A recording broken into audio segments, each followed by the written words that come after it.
E, e aí vamos entender primeiro o que são as operações, literalmente considerando os conjuntos numéricos e verificando quais são as operações que podemos fazer em cada um desses conjuntos.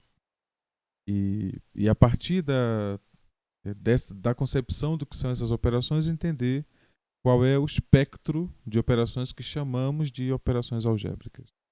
Então, devemos começar sempre por algum ponto, né? Então, vou começar pelo conjunto dos naturais.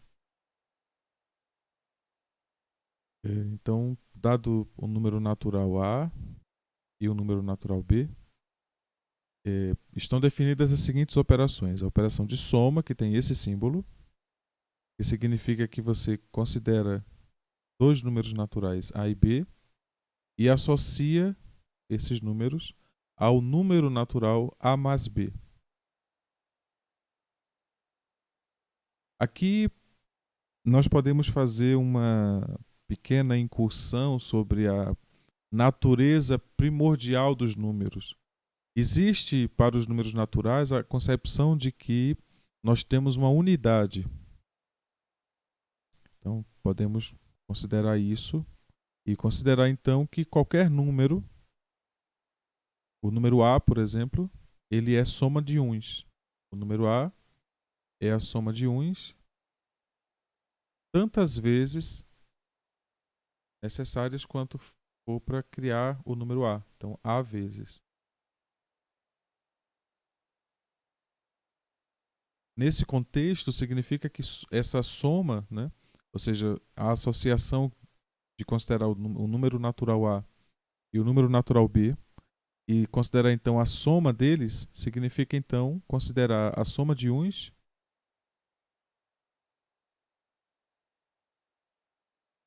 uma quantidade de A vezes mais a soma de uns B vezes. E isso estaria definindo o que eu chamo de soma do elemento A com o elemento B, ou, nesse caso, do numeral A com o numeral B. Do número, né? Ah, então, com essa concepção, a gente pode fazer, além dessa operação de soma, podemos fazer a operação de subtração. Então, vou considerar dois números, A e B, e agora eu vou considerar um condicionante. Eu quero que B seja menor do que A. Se isso acontecer, então eu faço uma associação do número A e o número B com o número A menos B.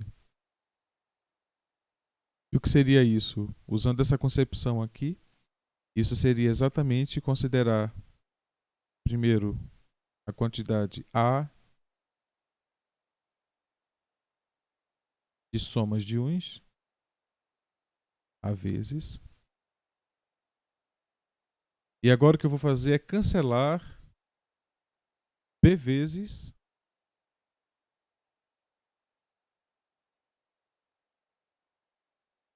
soma de uns. Então o que vai sobrar aqui é exatamente a diferença de uns que eu preciso para gerar o A ou para gerar o B. Como B é menor do que A, significa que eu preciso de menos uns para gerar o B do que para gerar o A. Então, isso faz com que sobre uma quantidade de uns que eu chamo de A menos B. E essa seria a concepção da subtração. Então, dando continuidade, podemos agora definir a operação de produto. Vou usar um X para definir a operação de produto. Então, vou considerar o número A e o número B e considero então a associação desses números ao que eu chamo de A vezes B. E agora o que vai ser considerado é que quando eu tenho A somas de uns multiplicando B somas de uns, o que vai ocorrer é que eu vou ter, considero a quantidade de uns somados para gerar o A, e isso multiplicado pela quantidade de uns somado para gerar o B. Aí tem uma propriedade que a soma satisfaz e tem que satisfazer, que é uma propriedade chamada de distributividade. Significa que se eu tenho um número qualquer multiplicando uma soma, então isso é igual, eu vou colocar aqui embaixo, propriedade de distributividade. Então se eu tenho, por exemplo, 2 vezes 1 mais 2, por distributividade, isso aqui é igual a multiplicar por 2, desculpa, 2 por 1, e somar com multiplicação de 2 por 2.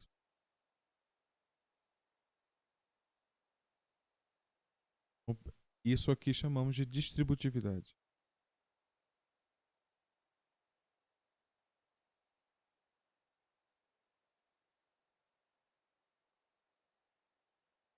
Pois bem, essa propriedade de distributividade ela vale para uma quantidade arbitrária de parcelas, né?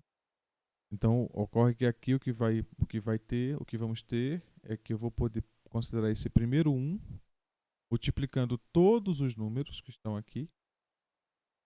E aí isso vai gerar, a princípio, eu vou considerar. E aí não importa se eu considerei o primeiro 1 daqui, são todos iguais os números, né? Não importa o que eu vou considerar primeiro. O importante é o que vai acontecer.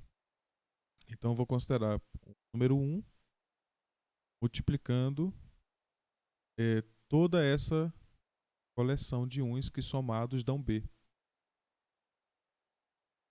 Será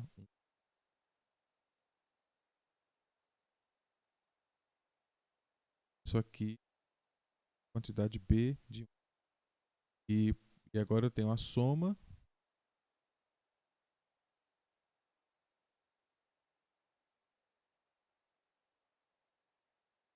Ou seja, se você for observar quantos 1s eu vou ter no papel de multiplicador aqui. Vou ter A 1s no papel de multiplicador porque eu tenho exatamente a quantidade que eu tenho aqui. Aqui eu tenho exatamente A números 1s. Vamos multiplicar essa quantidade de soma gera um número B, né? Então, quando eu for observar as contas, quantas parcelas eu vou ter A parcelas desse.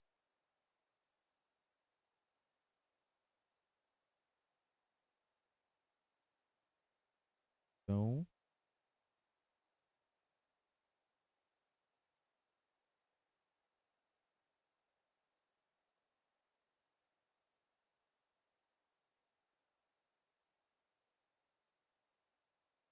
A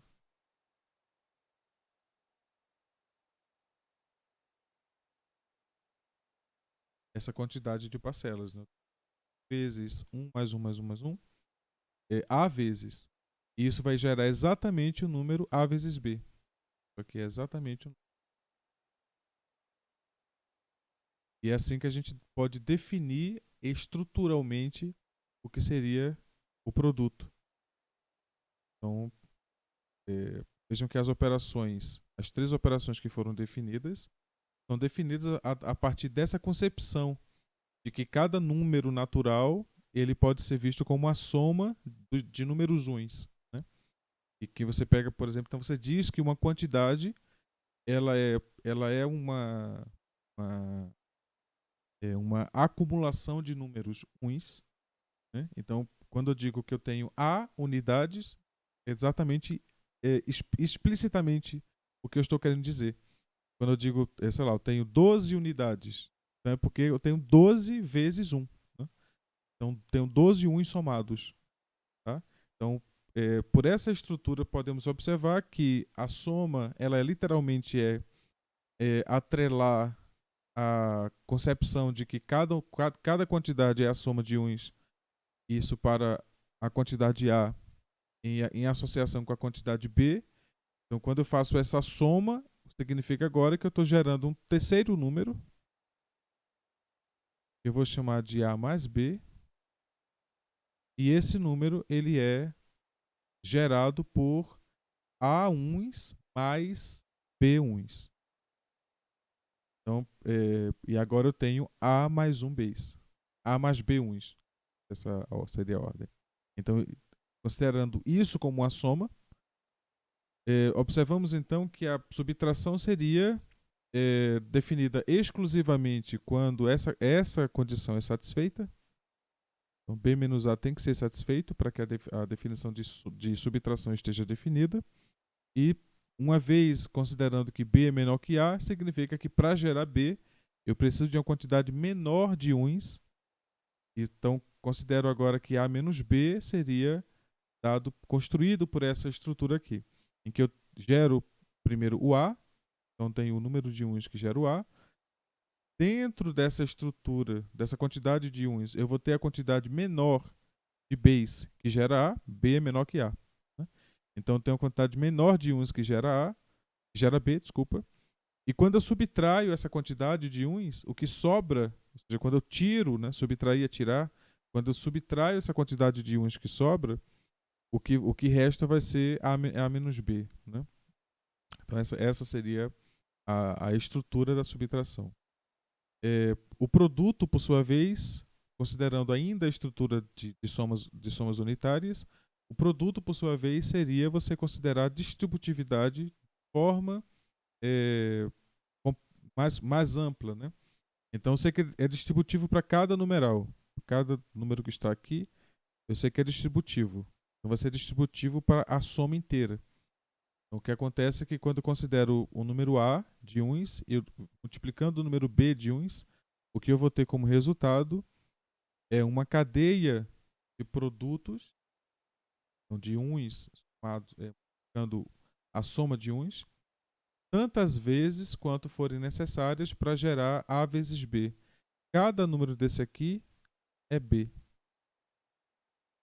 E eu vou querer somar isso, eu vou querer somar uns tantas vezes, e nesse caso vai ser A vezes, para gerar o que eu vou chamar de A vezes B.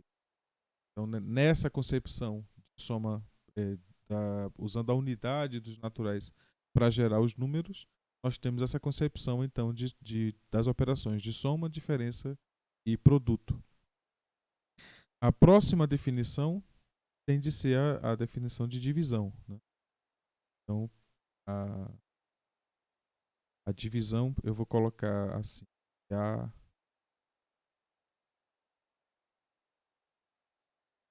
O Google está aqui falando. Então, eu vou usar assim a divisão. Tá? Então, vou considerar A e B. E vou dizer que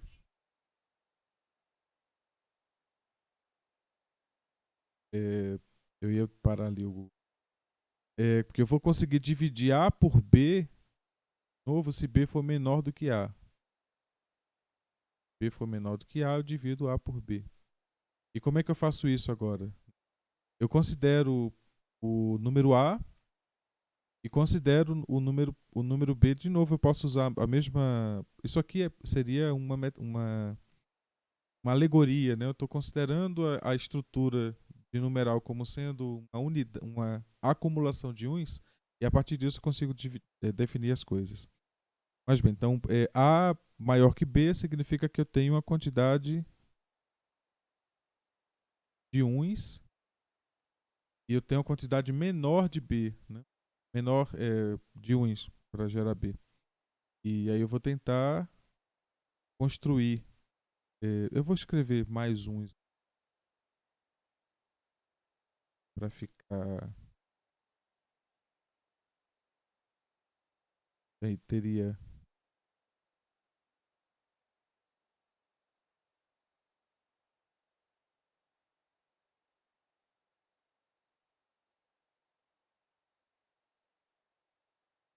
Isso aqui é o número A. O número B é menor do que A, então vou considerar que B seja um número, por exemplo, que tenha essa quantidade de uns. Então, o que eu faço para dividir A por B é ir considerando a soma de Bs até que eu tenha completado os uns que geram A, ou até que eu tenha me aproximado o máximo dessa quantidade, até que o que sobra, coloca em vermelho, até que o que sobra seja uma quantidade menor, que eu vou chamar de resto, que é menor do que B. Então não tem como continuar adicionando uns, né? E é isso aqui que nós vamos chamar de divisão. Então vou dizer que A dividido por B é igual à quantidade, vou colocar isso aqui em é a quantidade de vezes, então, o número de B que eu usei aqui. Então, Q vezes B. Então, esse aqui é o número Q vezes B. Então, eu vou dizer que A dividido por B é igual a Q. Quando eu preciso de Q vezes, de QBs, para construir essa estrutura amarela, porque eu estou completando uns para poder chegar em A, e o que sobra aqui seria a quantidade de uns restantes para que sobraram em A, né? E isso aqui vai ser exatamente o que eu vou chamar de resto. Então, o quociente vai ter como estrutura a escrita seguinte. Vou dizer então que A é igual a Q multiplica B somado com o resto R. Está construída aqui. O A, que é esse acúmulo de uns, ele vai ser Q vezes o acúmulo de Bs mais um resto R. Ou seja, o R também é um acúmulo de uns, né? Só que é um acúmulo menor do que B. E essas seriam as definições das operações, podemos chamar de operações aritméticas, elas são operações definidas para números, né? Então, operações aritméticas que definimos nos naturais. Então, seria a soma, a subtração, o produto e o quociente, ou a divisão, né? Essas são as 4 operações e existem propriedades que essas operações satisfazem. Então, posso dizer aqui quais são essas propriedades de uma forma não muito extensa. Propriedades não.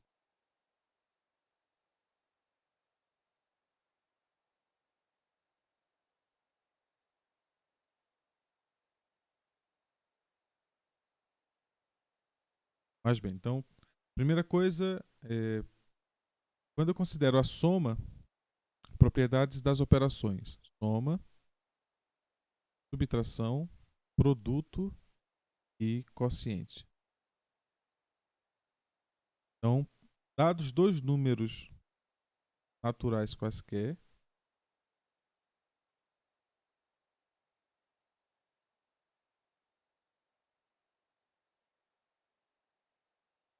a soma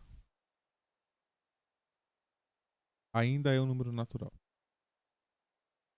Por definição, o A e o B são soma de uns. O A mais B também são soma de uns. Então, continua sendo um número natural. Uma outra é que A mais B é igual a B mais A. Isso é verdade porque quando eu começo a somar a soma de A mais B, é exatamente você considerar a quantidade de uns que gera A somado com a quantidade de uns que gera B. Então eu vou ter uma quantidade de uns que gera A mais B. Pois bem, essa mesma quantidade seria encontrada se eu fizesse o contrário. Eu primeiro considerasse a quantidade que gera B e depois considerasse a quantidade que gera A. Isso aqui é verdade para todo número natural. Para todo número natural, AB que pertence aos naturais. Eu vou estar usando essa simbologia, então eu tenho que talvez dar uma ênfase, né? Isso aqui é para todo, isso aqui é pertence. Então significa que eu estou dizendo que esse elemento pertence a esse conjunto. Tá? É só uma questão da nomenclatura. Então, o que significa para todo? Eu posso escolher qualquer número natural. Exatamente o significado. Tá? Pois bem, então uma terceira propriedade que eu posso colocar. Isso aqui que eu estou falando para a soma também vale para a diferença. Né? Então A menos B é um número natural. Mas naturalmente A menos B é diferente de B menos A em geral. Né? Mas não precisa. Senão vamos colocar com propriedade. A menos B é diferente de B menos A em geral. Tá? Não é simétrico. Isso aqui significa que é simétrico, ou seja, que é comutativo. Comutar é mudar a ordem. Então eu posso mudar a ordem da soma. B mais A é igual a menos B. Mas A menos B em geral é diferente de B menos A. Né? Genericamente, não é simétrico A menos B. Existe um elemento neutro. Existe, e o símbolo é esse, de existência, um elemento neutro da soma. Significa que quando eu somo o zero com qualquer número A, isso vai dar exatamente A. E o que é zero, então? Né? O zero é a nulidade de uns.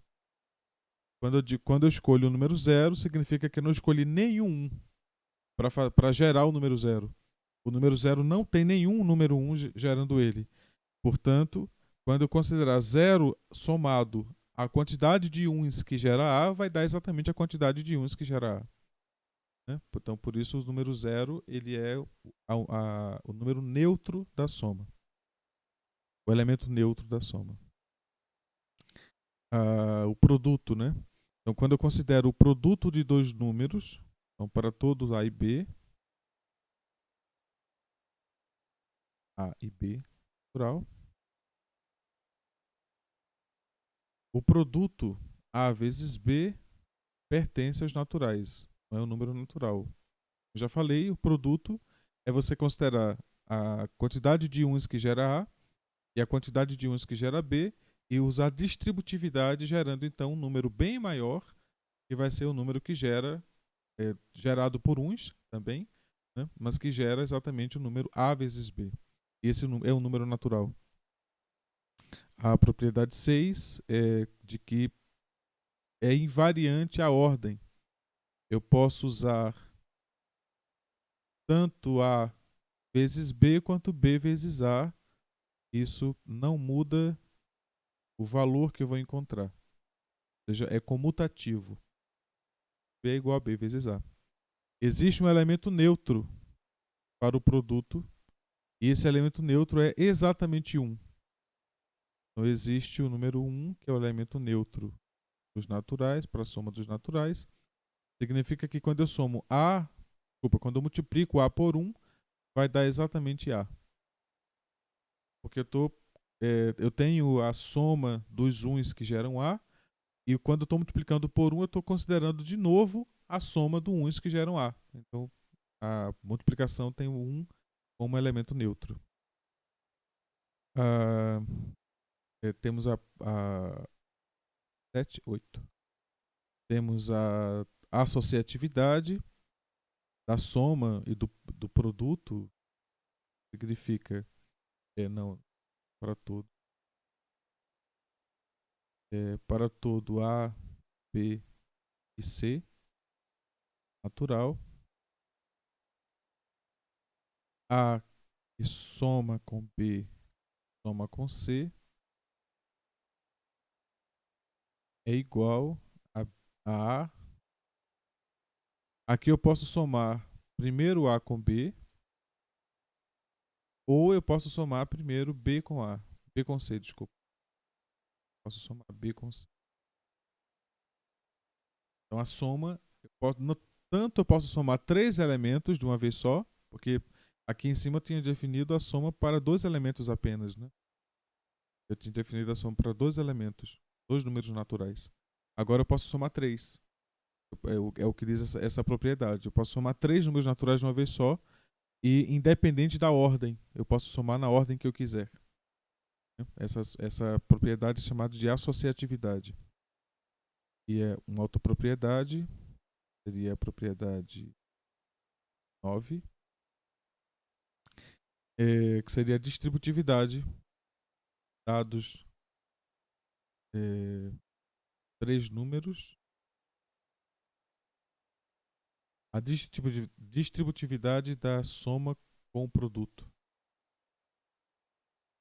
do produto com a soma. Se eu multiplicar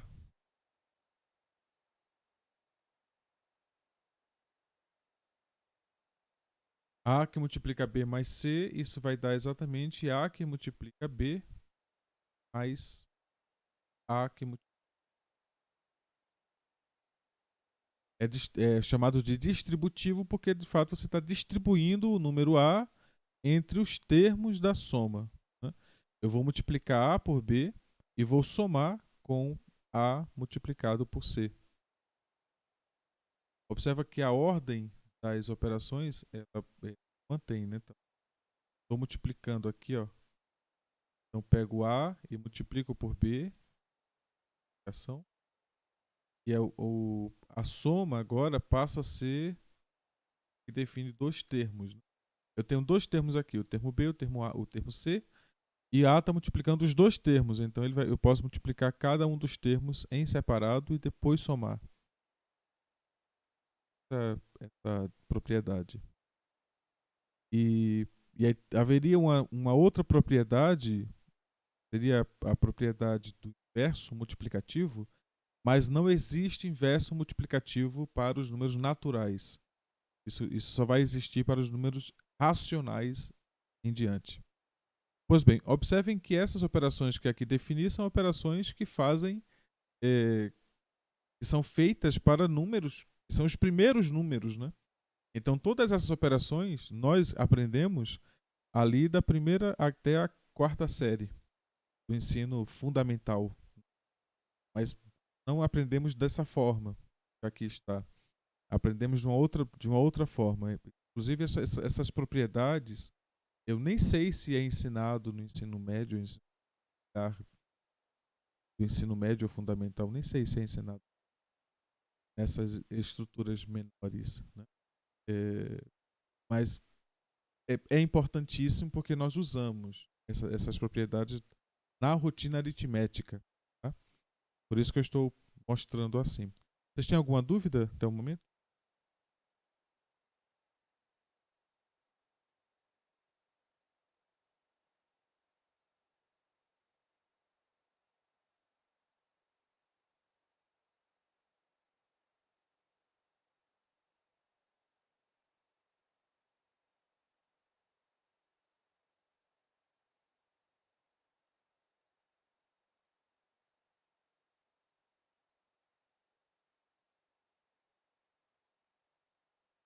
Ok, ok. Mas aí vocês estão conseguindo entender. O Tyson está aqui falando que não usava essa notação nem no ensino médio. Mas vocês estão conseguindo entender o que eu estou construindo, né? Porque essas estruturas que eu estou montando são as estruturas que nós vamos usar para definir a soma, as operações dos inteiros e nos racionais, que são as operações que nós vamos usar corriqueiramente. Tá? Então, é importante que vocês entendam esse início. E também para a divisão. Vamos ver com mais cuidado a divisão. Ok. Então podemos fazer uma extensão para o conjunto dos inteiros. Aqui temos algumas observações a fazer. Primeiro, que dado dois números inteiros, a soma está bem definida. Dado dois números inteiros, a soma desses números inteiros ainda é o número inteiro.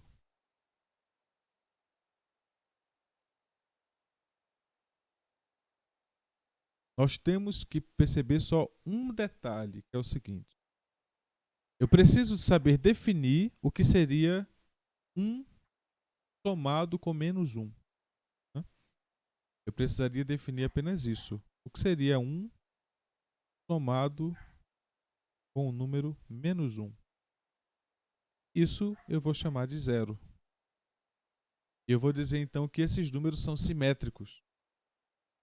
Tá? Então, quando eu faço isso, quando eu defino o número, essa soma, né? Então eu digo que 1 menos 1 é 0. E aí por que eu estou escrevendo assim 1 menos 1 entre parênteses? A operação de soma aqui em vez de subtração, né? Porque eu estou querendo que a gente entenda que é possível definir subtração nos inteiros de uma forma mais simples do que nos naturais. Porque aqui eu não preciso comparar os números antes de subtrair. Porque eu agora tenho a concepção de números negativos. Então não preciso me preocupar com o que seria a subtração de um número positivo com o número negativo, com o número maior, né, ou menor. Né? A subtração aqui é feita genericamente. Tá? Então, definido isso, que a subtração do número 1 com o número menos 1 é zero, então a gente pode pensar, por exemplo, que considere que o número A é positivo. Se A é positivo, então A é soma de uns.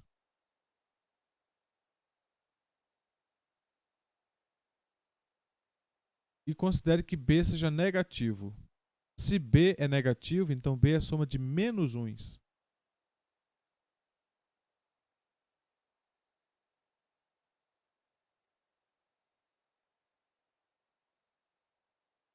Essa é a mudança que ocorre. Se B é negativo, por exemplo, B é menos 2, então B é menos 1 somado com menos 1. Né? E literalmente, quando a gente observa agora. Vamos ver essa representação geométrica, né? O apelo geométrico da coisa. Então a gente considera aqui o zero. Para a direita, eu estou sempre acrescendo 1 para gerar os números. São assim que geramos os números naturais. Né? Eu considero esse espaço entre 0 e 1 e saio acrescendo esse mesmo espaço para ir gerando os números naturais. Esses são os números positivos. Os números negativos nós geramos considerando o antípoda. Então é aquele número que está distante de zero para a esquerda, o mesmo comprimento que está para a direita.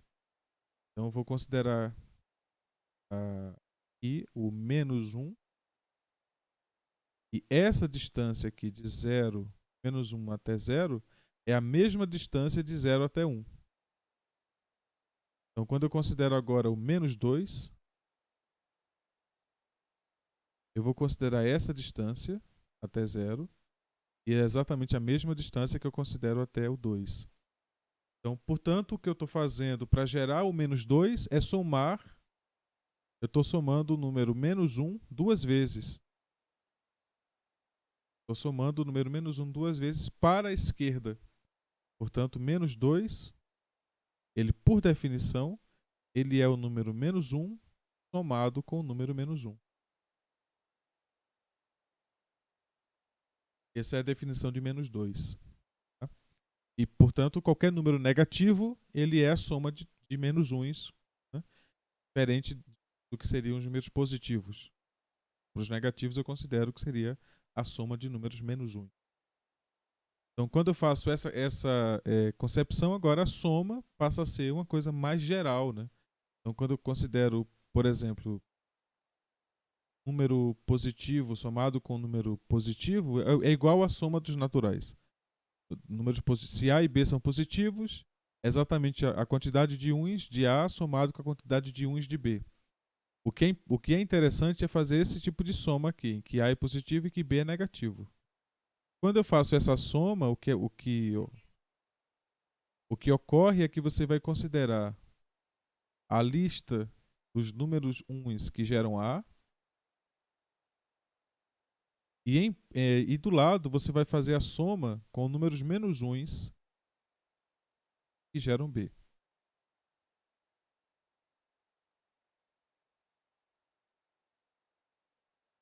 Pois bem, aí o que é que você vai fazer agora? Você vai usar a comutatividade da soma, que a gente viu que existe lá nos naturais. E a soma tem a mesma estrutura, essa soma tem a mesma estrutura da soma dos naturais. Portanto, ela possui a mesma propriedade de comutatividade. O que é que acontece? Eu posso levar esse número menos 1 que está aqui lá para frente para ficar logo depois do número 1.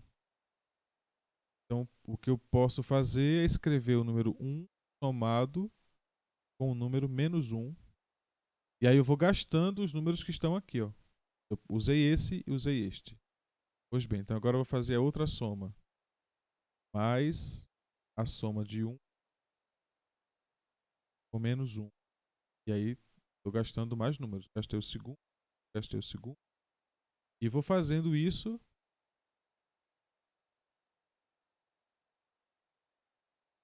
até eu gastar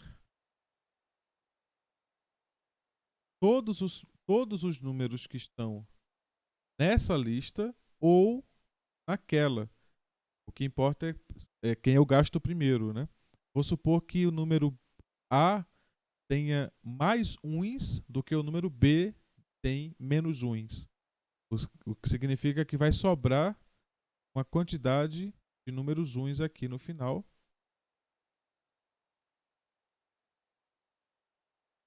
E aí observe o que é que acontece. Observe o que é que acontece. O que é que eu fiz? Eu peguei o primeiro número 1, que gera A, e o primeiro número menos 1, que gera B. E coloquei aqui. Agora eu peguei o segundo número 1, que gera A, e o segundo número menos 1, que gera B, e coloquei aqui.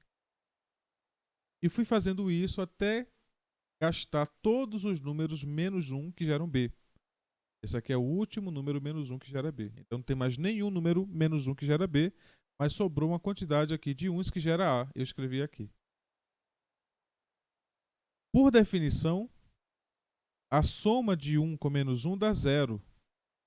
Então isso aqui dá 0, somado com 0, somado, aqui no meio dá tudo 0, somado com 0, somado com 1 mais 1, só que essa quantidade aqui é precisamente a quantidade de uns que tem em A mais do que a quantidade de uns que tem em B. Então, isso aqui é o que eu vou definir como A menos B.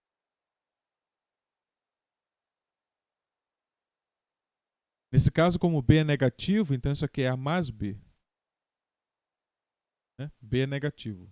Tá? Então tem que ser exatamente a operação oposta. Né? Então, quando eu somo A mais B, vai dar exatamente essa quantidade de uns que tem a mais em A do que em B.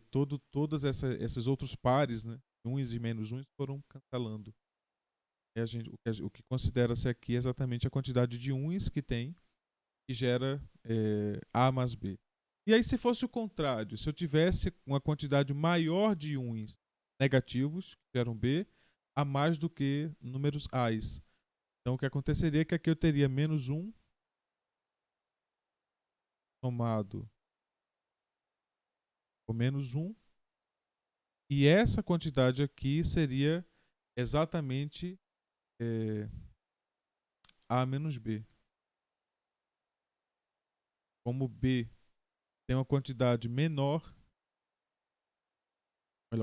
de menos 1, né? Então o que sobrou é a quantidade de B's negativo.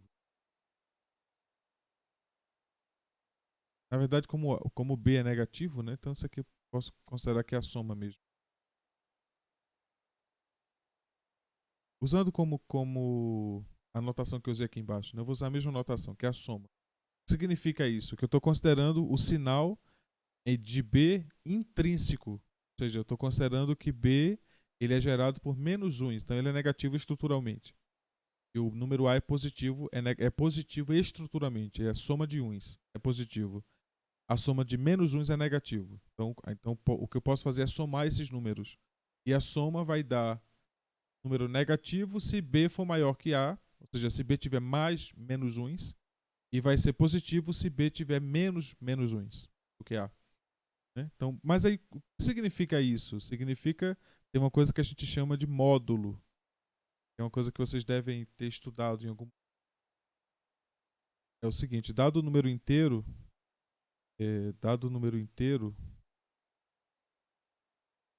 eu vou dizer que o módulo desse número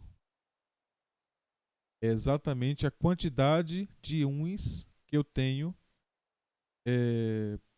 para gerar a quantidade de uns que eu gero o número A, independente se for 1 ou menos 1. Então, é a quantidade de elementos que eu somo. Então, eu vou dizer que é a quantidade de elementos somados. Nesse caso, elementos que são unidades. Se A for um número positivo, então é 1 mais 1. Então, o módulo de A vai ser exatamente a quantidade de uns que eu tenho aqui. Se A for negativo, então vai ser menos 1 mais menos 1. Então, o módulo de A vai ser o número de menos 1 que eu tenho. Então, veja que essa quantidade é sempre positiva, né? A quantidade, de fato, é um número natural. É a quantidade de elementos que eu estou somando. Não importa se é positivo ou se é negativo. Então, nesse caso, o primeiro caso é positivo, então vai ser a quantidade de uns que eu estou somando aqui. Esse é o módulo de A. E o módulo de A é exatamente A. O módulo de A é a quantidade de uns que eu estou usando, é A. O módulo de se A é negativo, vai ser a mesma coisa. Eu tenho, para poder gerar A, eu tenho que usar uma quantidade de menos uns exatamente igual à quantidade de uns que eu geraria o número A positivo. Então esse módulo dá A. O módulo é sempre positivo.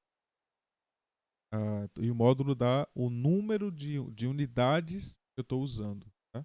Então agora, se eu considero dois números A e B inteiros, e considero o seguinte, olha, o módulo de A é maior que o módulo de B. E, além disso, A é positivo e B é negativo.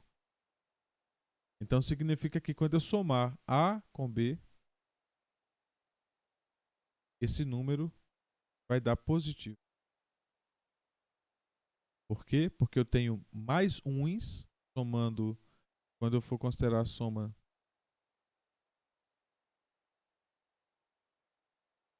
de uns que gera o A, e for considerar a soma de menos uns que geram o B, quando eu for somar essas duas quantidades, e aí agora eu for fazer o cancelamento, cancelando, vai sobrar, o A é maior do que o B. Então eu tenho mais unidades no A do que no B. Significa que o que vai sobrar aqui é uma quantidade positiva. Se fosse o contrário, se o módulo de B fosse maior que o módulo de A, então o que sobraria aqui seria uma quantidade negativa.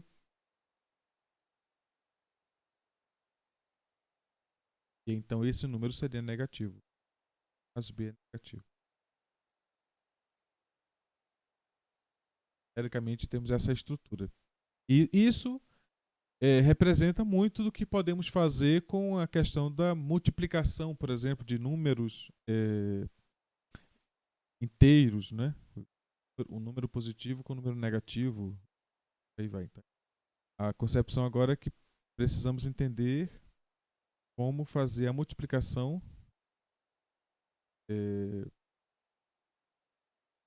de um número de números inteiros, né? Então vou considerar agora o produto. Vou considerar dois números inteiros. O produto desses números é um número inteiro. Se eles forem ambos positivos, não tem nenhum problema no produto. O produto vai dar exatamente o que já dava lá, naturais. Mas se um deles for negativo, o que significaria então fazer o produto? Então, o que precisamos conceber é que o produto de 1 por menos 1 vai dar menos 1.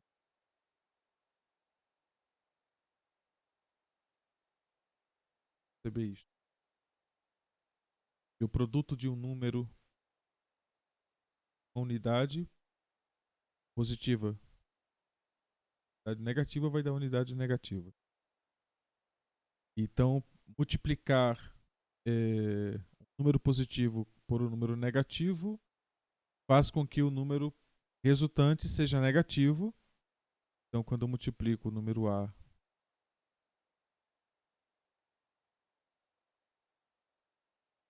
pelo número B,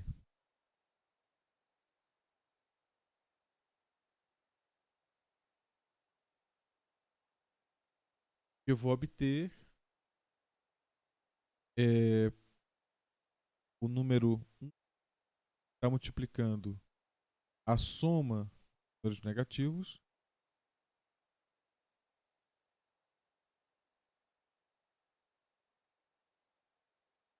tantas vezes quanto for necessário construir o número A.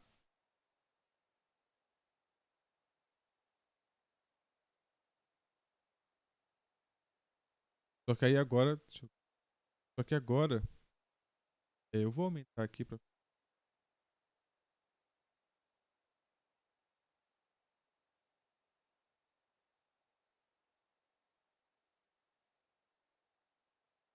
estávamos do lado, né? Aqui ao lado.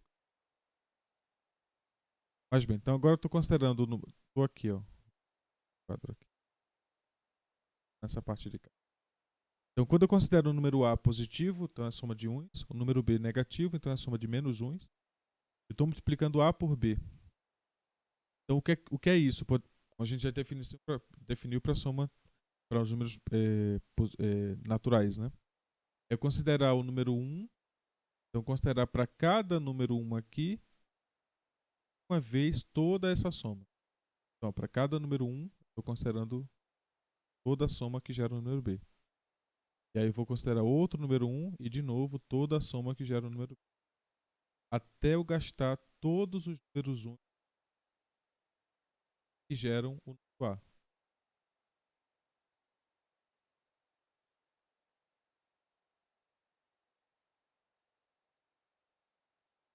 O que é que vai gerar? O que é que vamos ter com isso? Eu sei que 1 menos 1 dá 1. Dá menos 1, né? Então significa que quando eu multiplico 1 por toda essa quantidade aqui, o que eu vou ter como resultado é exatamente números menos 1. Então isso aqui vai dar menos 1. E é um número negativo. Para cada termo, eu vou ter exatamente a mesma coisa. Então eu vou ter aqui, ó.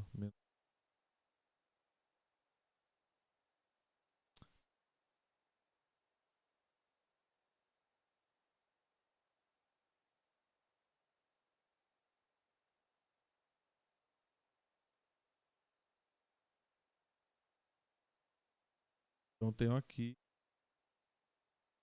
que é A vezes B, que é negativo. Então daí a gente pode definir que o número positivo multiplicado por um número negativo é um número negativo. Então, a partir dessa concepção aqui, temos essa concepção mais geral. E o que significa então quando eu multiplico dois números negativos? Então preciso entender o que significa multiplicar menos 1 por menos 1. Isso vai dar essa concepção. Vamos observar que vai determinar que o produto de dois números negativos é um número positivo.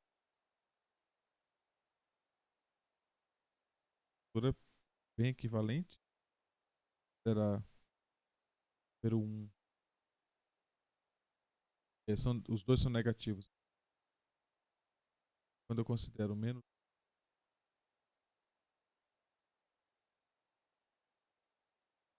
B, só que são quantidades diferentes.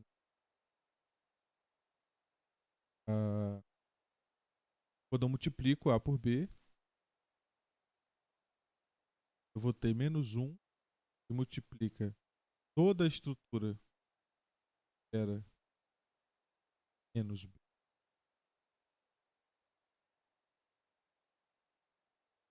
Até gastar completamente os que geram menos 1.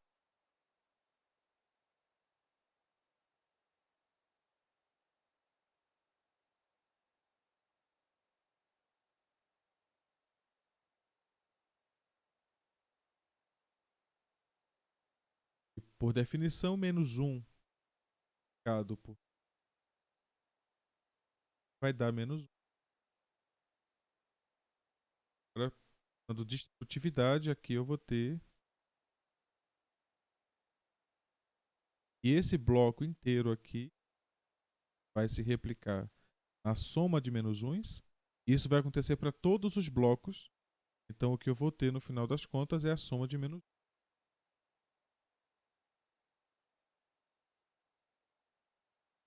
Portanto, A vezes B, A e B negativo vai dar... Ah, desculpa. Isso aqui está errado. Isso aqui é a soma de... Está tudo errado. Aqui, por definição, menos 1 multiplicado por menos 1 dá 1. Isso aqui é o contrário. Eu disse que menos 1 multiplicado por menos 1 daria menos 1. Está errado. É 1. Então vai ser um monte de 1.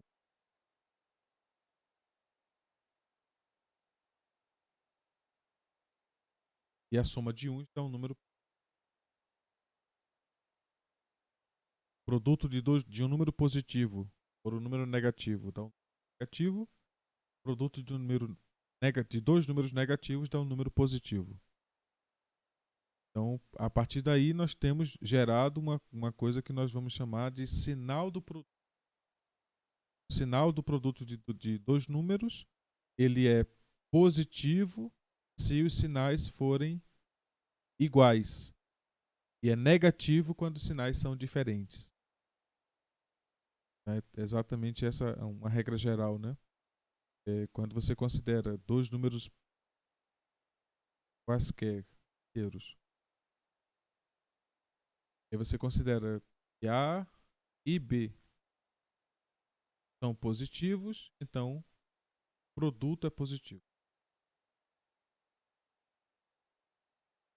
Se A é positivo e B é negativo, então o produto é negativo. Se ambos são negativos,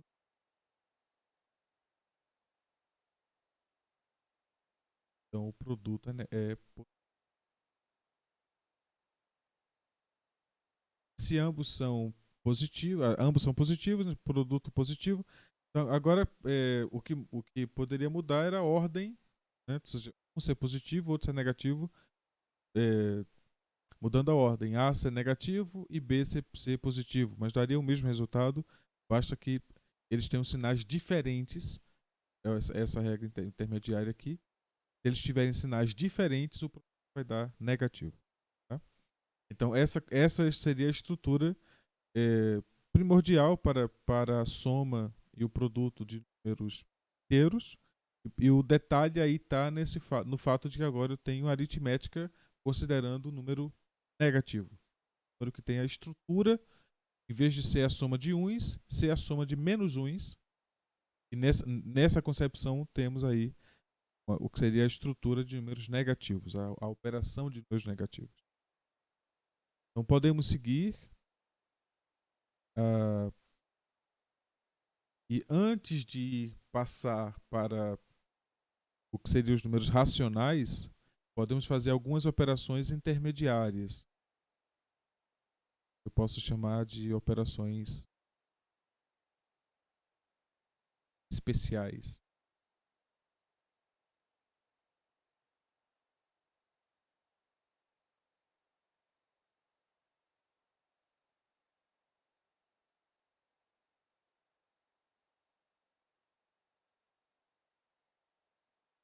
E eu vou chamar essas operações de especiais de dois tipos.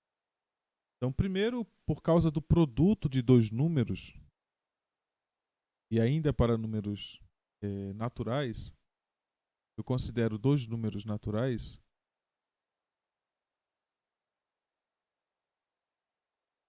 E aí eu defino o produto desses dois números naturais. Que ainda é o número natural.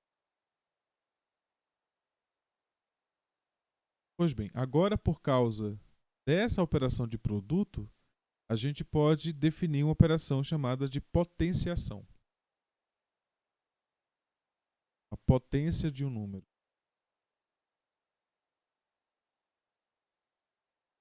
E essa operação é definida de forma direta, bem objetiva. Você considera dois números. Número A, número natural,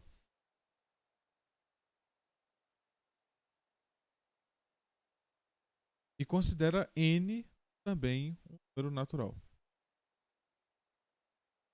E vamos dizer o seguinte, que A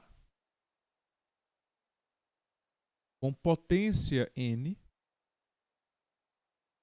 é definido como sendo o produto de A repetidas vezes até se completar a quantidade n.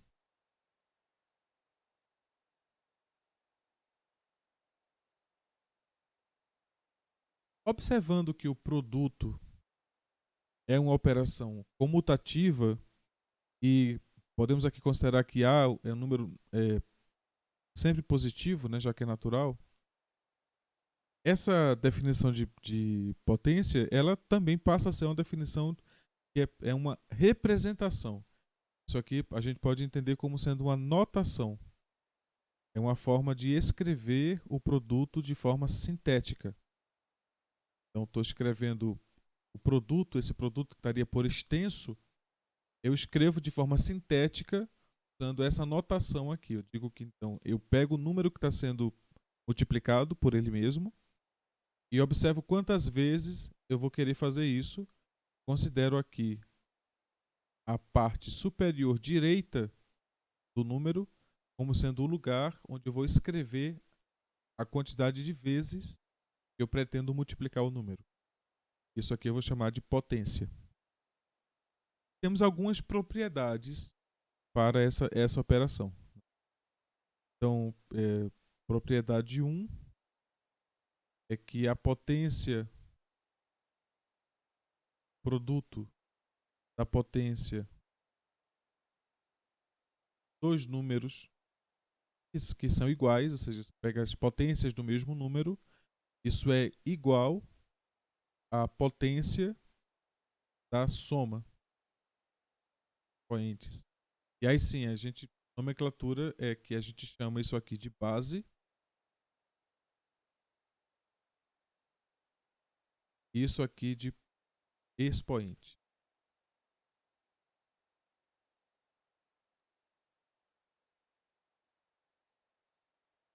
Por definição, né, o que é que significaria A multiplicado por A n vezes? Exatamente isso. É você pegar, multiplicar A por A n vezes.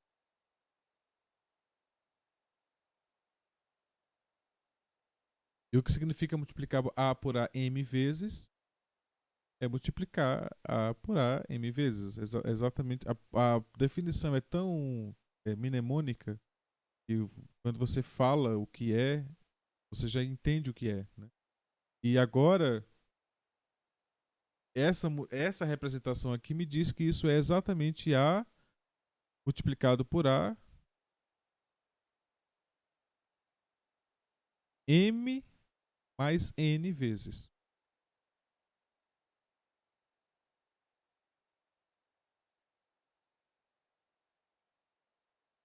A propriedade ela é uma propriedade automática. Pois bem, agora eu preciso definir o que seria a potência para o que seria um expoente negativo. Considerando agora, em vez de A ser de n ser natural, considerando que n seja negativo. Preciso definir o que é que seria isso. Quando você define agora que A multiplicado por elevado a menos n, você vai definir isso como sendo quocientado por A elevado a n. Isso aqui é uma definição.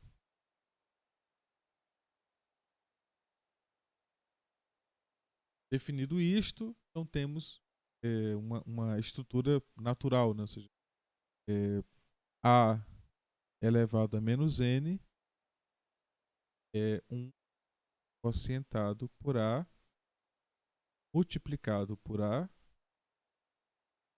n vezes.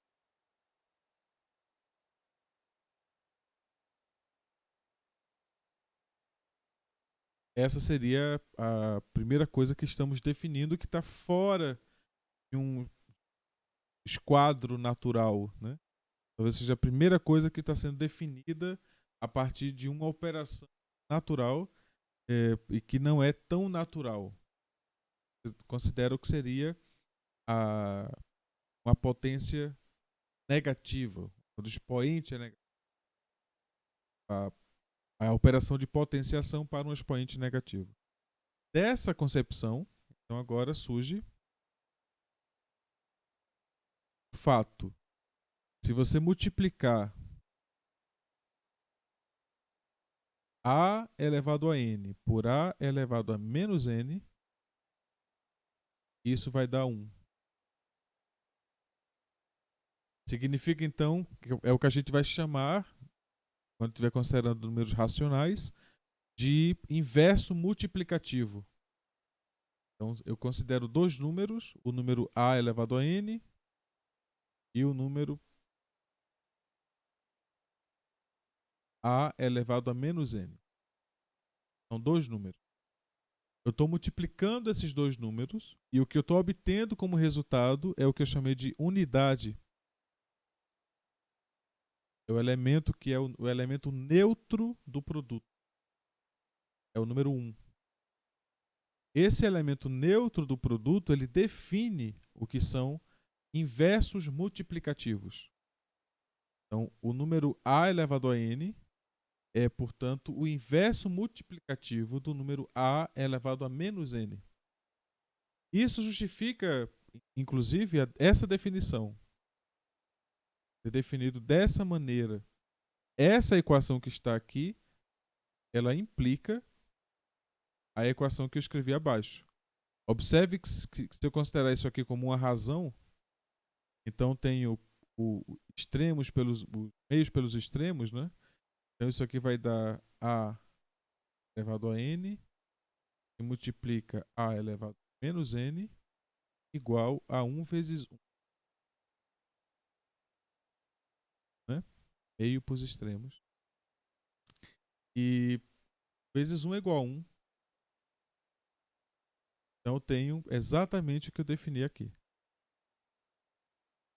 A definição de A elevado a menos 1, ela não só surge dessa necessidade de entender o que seria o inverso multiplicativo, mas corrobora a definição que demos para A elevado a menos 1, a menos N. E aí temos uma outra consequência, que é o seguinte: como eu estou considerando as potências distintas com a mesma base, essa propriedade aqui, aplicada nesta equação, me diz que isso aqui é igual a A elevado. Eu vou escrever aqui do lado. Acho que acabou o quadro. Vou escrever aqui do lado. Então isso aqui implica que A elevado a N multiplicado por A elevado a menos N é igual ao A elevado a N menos N. Ora, eles são iguais, a diferença deles dá zero. Então tem o A elevado a zero, por um lado. Por outro lado, eu sei que essa equação tem que dar 1. Portanto, A elevado a zero também tem que dar 1.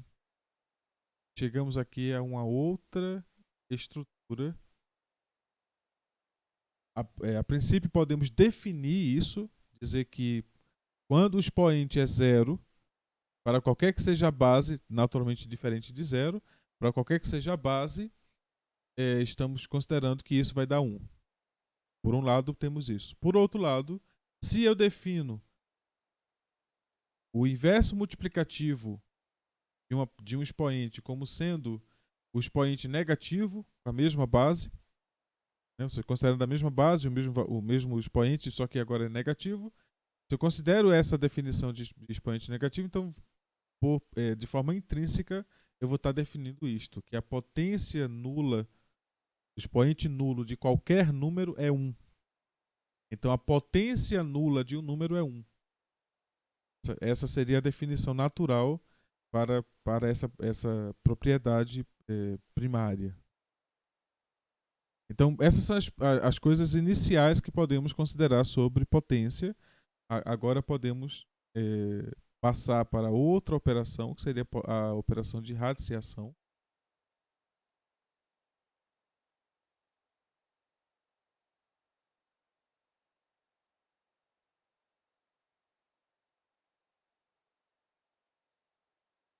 Depois voltamos para essas duas operações quando falarmos de números racionais.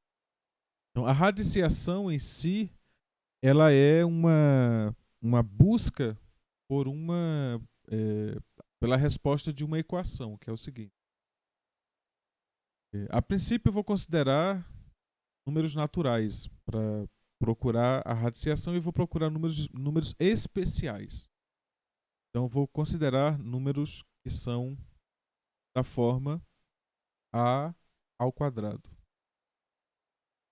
Quando eu considero números que são da forma a ao quadrado, considerando que a é um número natural qualquer, então eu tenho a seguinte lista: 0, 4, 9, 6, 5.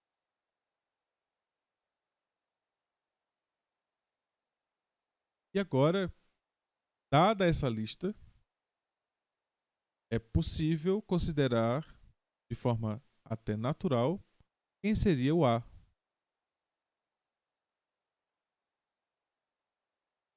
É natural observar para essa lista e dizer que o A é o 0, é o 2, é o 3, é o 4.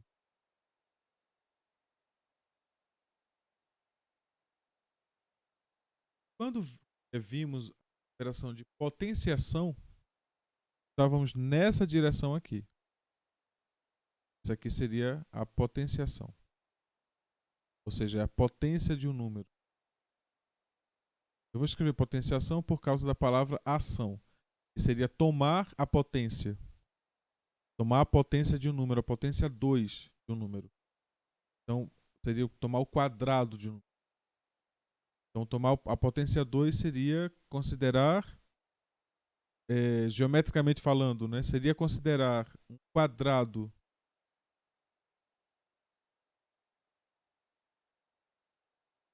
de lado A e descobrir sua área.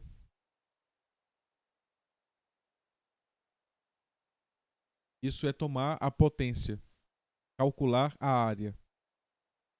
Fazer o inverso, ou seja, isso aqui é dado A, que é o lado do quadrado, encontrar a área. Por isso que é encontrar o quadrado do número. A palavra encontrar o quadrado do número está relacionado ao fato de que estamos querendo encontrar a área em que o número ele é o lado de um quadrado. Encontrar o quadrado de um número. Ou seja, encontrar a quadratura, né? Então, a ideia é que eu pego os números.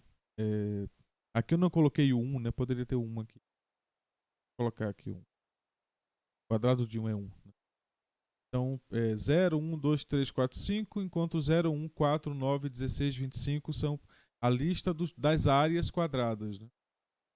Essa aqui é a ideia, a princípio, de encontrar a potência de números. O que a radiciação faz é tentar inverter esse processo. É dado um número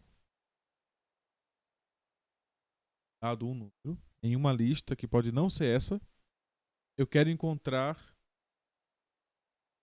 aquele número que ao quadrado gera o número que eu dei por entrada. Então, a potenciação é fazer a inversão. Então, vamos considerar o seguinte: considere que A ao quadrado seja B. A pergunta é: quem é A?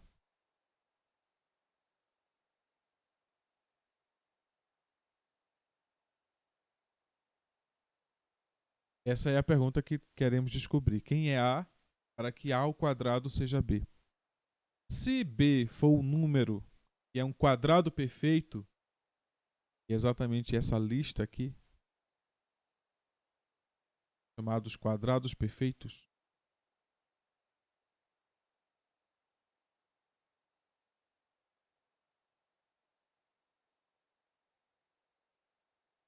e adivinha por que são chamados quadrados perfeitos?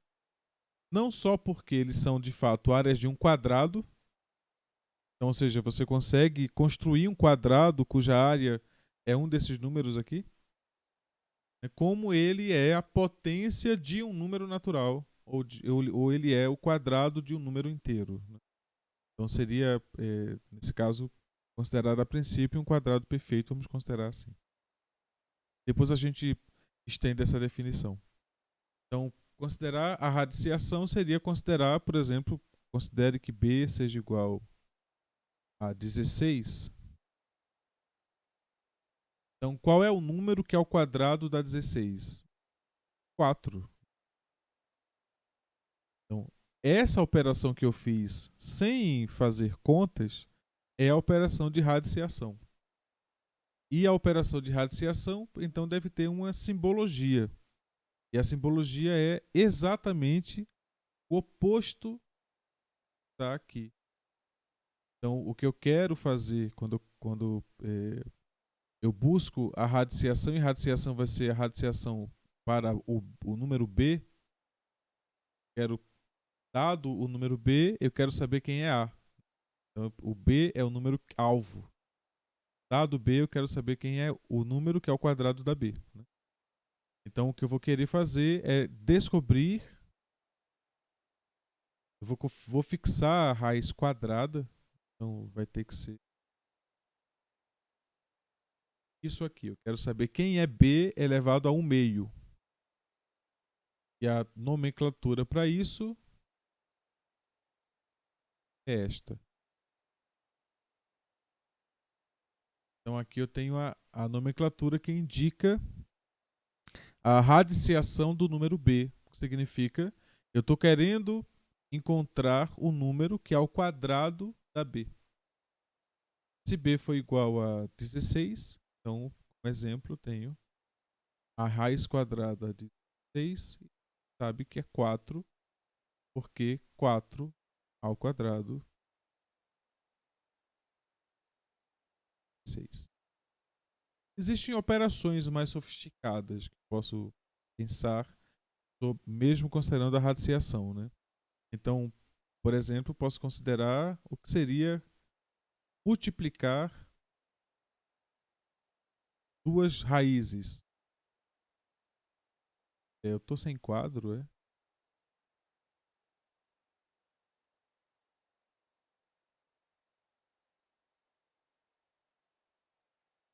Deixa eu fazer um outro.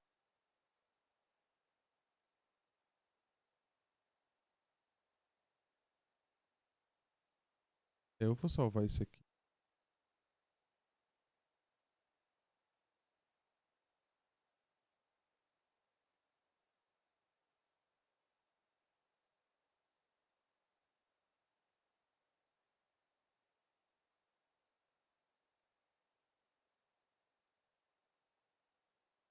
Reduziu.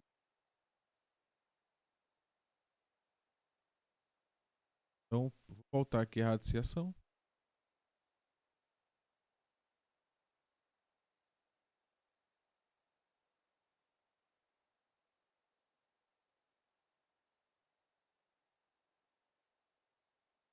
Deixa eu só fazer um parênteses. Vocês estão. Ok, eu vou salvar e vou mandar depois. Vocês estão acompanhando? Eu estou falando de muitas coisas difíceis ou não?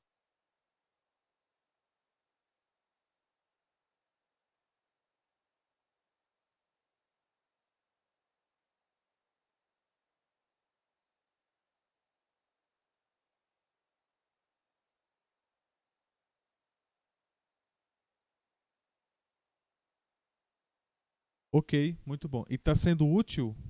Essa é uma pergunta mais importante para mim. Vocês estão achando útil a, a exposição?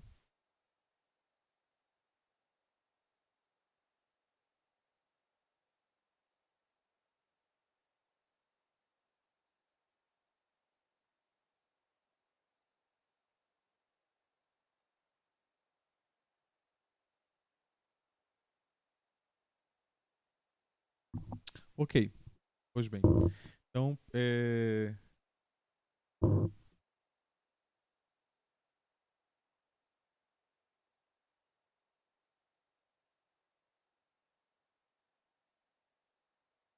isso, exatamente isso, esse é o caminho. Por isso que eu estou querendo eu partir da definição da soma de dois números naturais.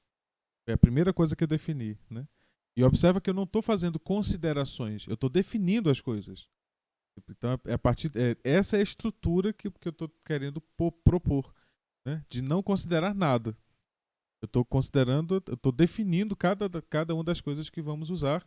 E essas operações que eu estou usando, que eu estou definindo, né, e estamos vendo as coisas como é que elas devem se comportar, elas vão ter que justificar as operações que vocês vão poder fazer e tentar justificar as operações que vocês não vão poder fazer. E é a partir dessas operações aqui, e aí por que eu estou falando sobre essas coisas?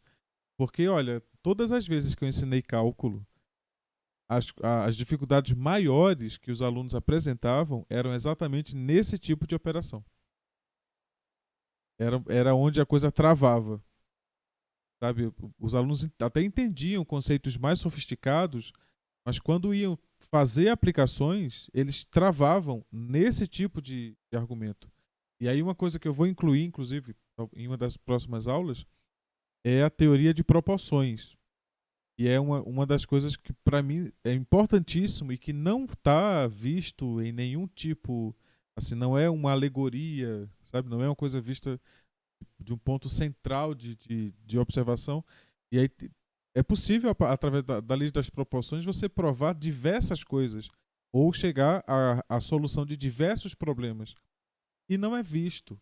Então é uma das coisas que eu vou querer ver depois. Mas, pois bem, então já que vocês estão aprovando, eu vou continuar, tá? Para não perdermos tempo. É, então vamos lá, radiciação. Eu vou tentar ser objetivo e claro. Então, voltando à questão da definição, né? Então, vou definir a radiciação como sendo, dada a equação a ao quadrado igual a b, então eu quero encontrar a potência fracionária 1/2 e eu vou dizer que isso aqui é A. Então observa que eu parto da potenciação para definir a radiciação.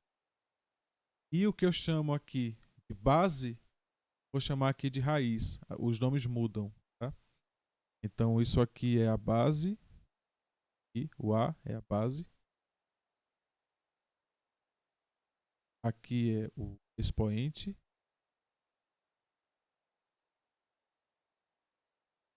E B é a potência. E é exatamente o objeto da operação, né? Eu dou a base como entrada, determino quem é o expoente e obtenho a potência.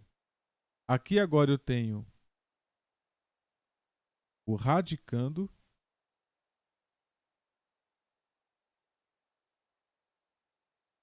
Novo eu tenho aqui é o expoente. E aqui eu tenho a raiz. Nomes distintos, né? Então, as equações, elas são os valores de A e de B são os mesmos nas duas equações. Só que eles mudam de cenário. Dado, porque aqui o valor que eu dou a princípio é o valor de A e descubro B. Aqui é o contrário. Eu vou dar o valor de B e descobrir o valor de A. Né? Então, aí a nomenclatura que se usa aqui seria essa nomenclatura, raiz de B igual a A. Essa seria a nomenclatura que se usa para determinar que é a raiz quadrada de um número. Tá? Então vamos ver algumas operações. Vamos ver a operação de produto. se eu tenho, por exemplo, a raiz quadrada de B e multiplico isso pela raiz quadrada de C. O que é que deve ser isso? Isso deve ser o seguinte. Primeiro eu tenho aqui que B ele está elevado a 1 meio. E o mesmo ocorre com C. C está elevado a 1 meio. As bases, elas não são iguais. Mas eu tenho um produto gerando... essa foi uma coisa que eu não defini na potência, tá? Então vou definir aqui agora. Um adendo. Eu vou escrever o adendo assim. Quando nós temos duas bases diferentes, A e B, e eu calculo o produto dessas duas potências,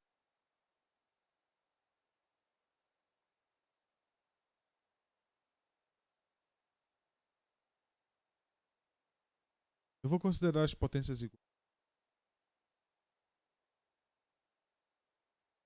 Vou considerar aqui.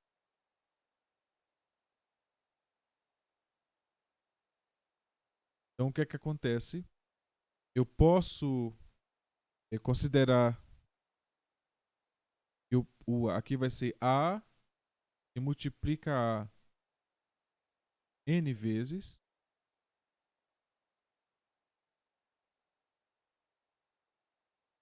E depois é B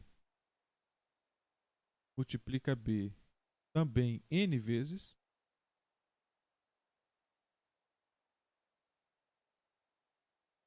Aí observa que o que eu posso fazer é considerar, ao invés de olhar para o conjunto de A's e para o conjunto de B's separadamente, eu posso olhar para os A's e B's juntos, porque eu tenho a mesma quantidade. Quando eu for, a mesma coisa que eu fiz com os uns e menos uns, né? Então eu posso pegar esse B, colocar ele aqui do lado do primeiro A. Então estou realocando, estou reordenando os elementos do produto. Então eu ficaria com A vezes B. Esse é o primeiro termo. Depois eu tenho outro termo igual, A vezes B. Só que observa, tem um detalhe. A quantidade de A's é igual à quantidade de B's. Então isso significa que eu vou ter a mesma quantidade de A vezes B's. No final das contas, aqui eu vou ter N vezes essa quantidade. Então, por definição, então, A elevado a N, que multiplica... Aqui eu usei um ponto, vou usar um X. A elevado a N, que multiplica B elevado a N, que não é M, é N, isso vai dar exatamente A que multiplica B. E aí, como eu tenho uma expressão mais complexa aqui, né? Então, o que eu vou fazer? Eu vou colocar parênteses para dizer, então, que essa expressão inteira que está aqui dentro, e aí eu coloco aqui do lado direito esquerdo, do lado direito superior, o número N. Então, A vezes B. A elevado a N vezes B elevado a N é A vezes B elevado a N. E está aqui a justificativa. Né? Por que é? Se eu tivesse... então agora, fazendo Vou supor que vocês me fizeram essa pergunta. E se N fosse diferente de N? Ou seja, se as potências forem diferentes. Vamos ver o que é que acontece se as potências forem diferentes. Eu considerar N e M diferentes. Quando eu multiplico, eu vou ter A elevado a N, multiplica B elevado a M. Olha, A e B são diferentes. A é diferente de B. E N é diferente de M. Vamos ver o que é que acontece. Isso vai dar A vezes A N vezes.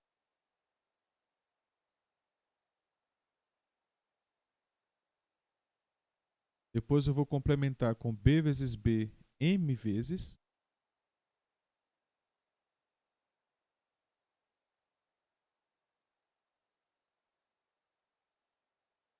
E eu não vou poder fazer aquela junção que eu fiz aqui em cima, porque quando eu for fazendo, né, eu vou pegar aqui, ó. Vamos supor que m é maior do que n. Então, ou seja, eu tenho mais b's do que a's. Quando eu for juntando, aí eu vou ter a vezes b vezes a vezes b. E aí vai chegar um momento em que acabou a quantidade de a's. Acabaram os a's. Então isso aqui vai ficar a vezes b, n vezes.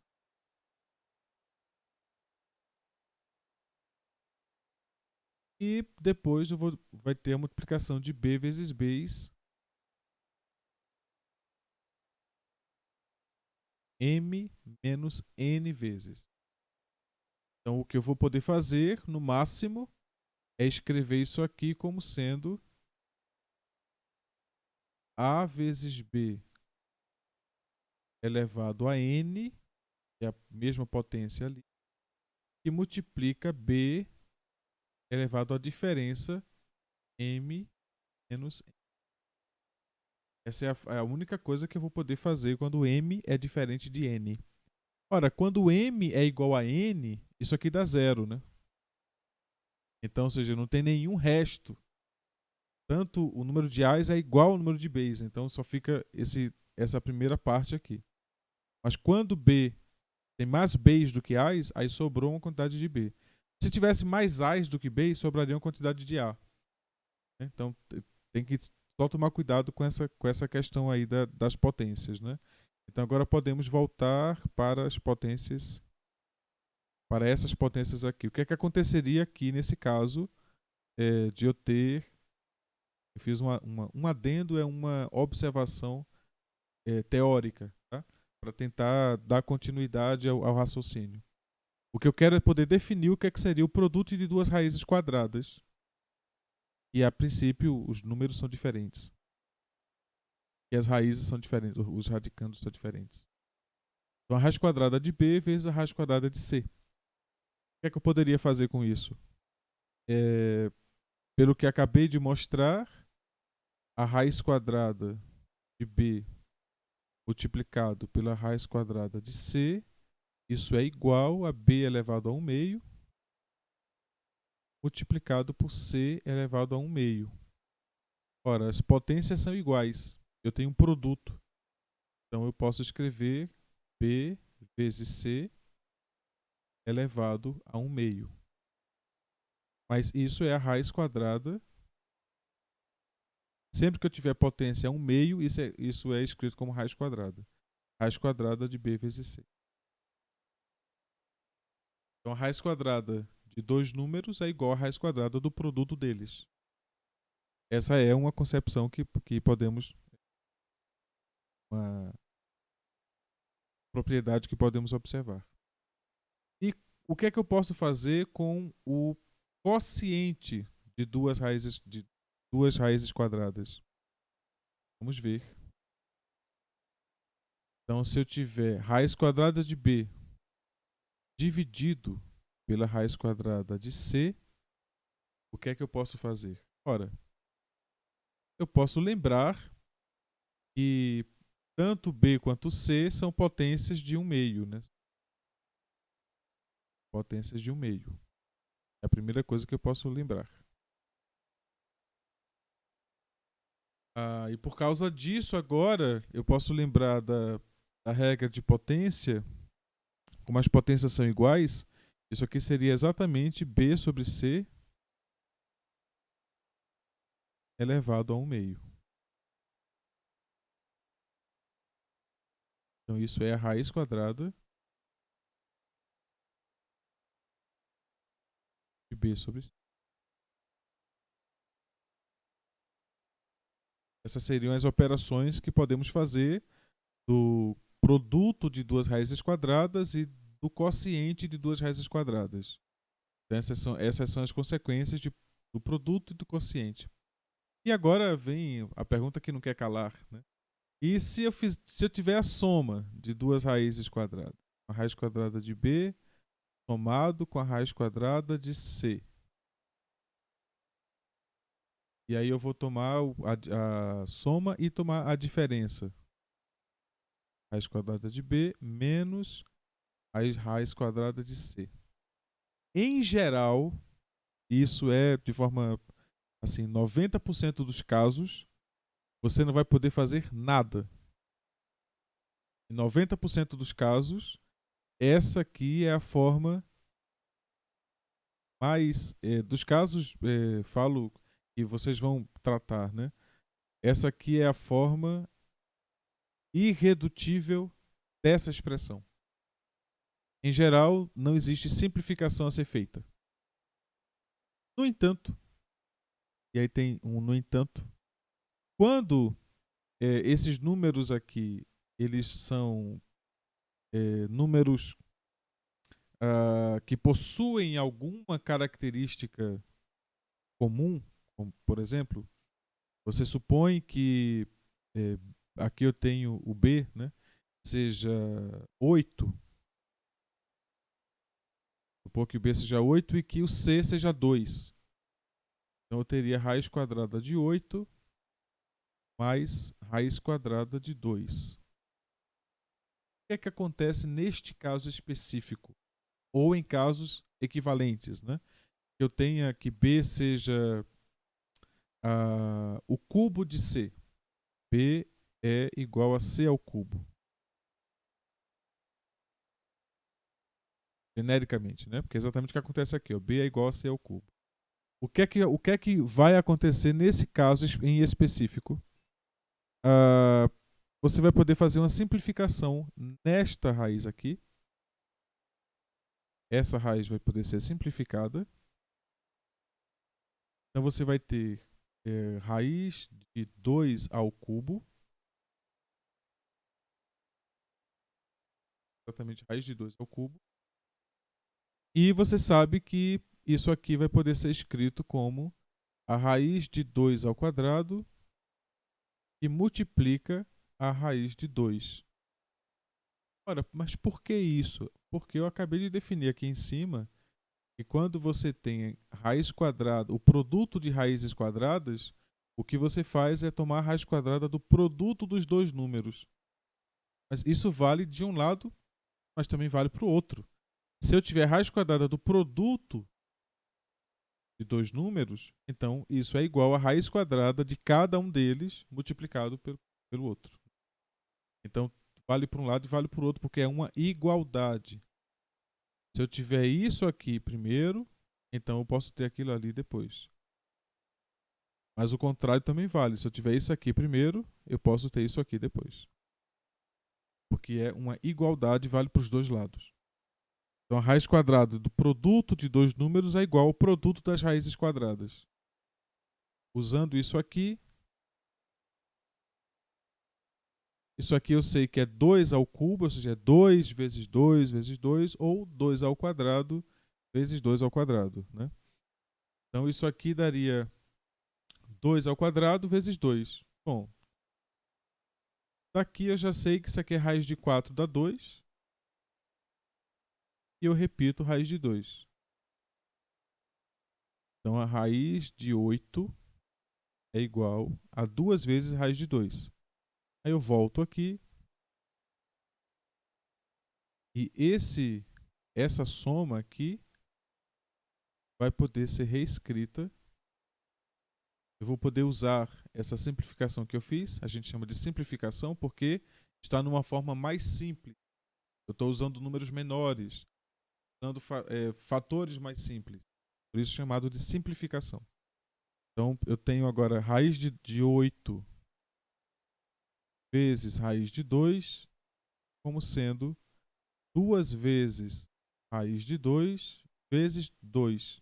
Desculpa, não é vezes, é mais, né? Mais. Aqui, ó, mais. Raiz de 2. Agora eu uso a distributividade. Porque o que é que diz a distributividade? Diz que se eu tenho um número multiplicando a soma de outros dois, isso é igual a fazer o produto do número por cada termo da soma e somar os dois produtos. Então, se eu posso fazer, de novo, como é uma igualdade, então, se eu tiver isso, eu obtenho aquilo, mas se eu tiver aquilo, eu posso obter isso. Se é uma igualdade, eu posso ir de um lado para o outro para um. O que eu tenho aqui é exatamente A é o raiz de 2. Ó. O A que está aqui, repetido nos dois termos, é o raiz de 2 aqui em cima. Aqui eu tenho raiz de 2 vezes 1. Então isso aqui vai dar raiz de 2 multiplica 2 mais 1. Ou seja, é igual a 3 raiz de 2. Então, raiz de 8 mais raiz de 2 é igual a 3 raiz de 2. E essa é a simplificação que eu cheguei. Então vejam que é necessário ter uma familiaridade com algumas propriedades, não só aritméticas dos números, mas entender quando é que eu posso fazer operações e quando é que eu não posso fazer operações. Na verdade, é mais delicado entender quando é que eu não posso, porque você tem que interpretar direito as regras para saber quando é que você não pode, o que é que não é verdade. Né? Então, para isso, você tem que entender quais são as fronteiras da aplicação das regras. Né? Então, observa que quando no produto é tudo fácil. O produto é só repetir as bases, multiplicar, somar as potências ou repetir a potência, multiplicar as bases. O produto é mais fácil. Quando eu tenho agora a soma ou a diferença, aí a coisa fica mais delicada, porque é quando vocês em geral erram muito, e vocês, eu falo, vocês alunos, erram muito nesses casos aqui em específico, porque aí dá a impressão de que entra numa fronteira em que vocês ficam sem entender direito quais são as regras que devem ser usadas. Né? E aí, nesse caso, dá a entender e parece que o conceito não foi bem compreendido, o conceito de radiciação não foi bem entendido. Né? Então tem que se entender que as operações de soma, e nesse caso, de soma e de subtração de raízes quadradas, elas são coisas não triviais em geral.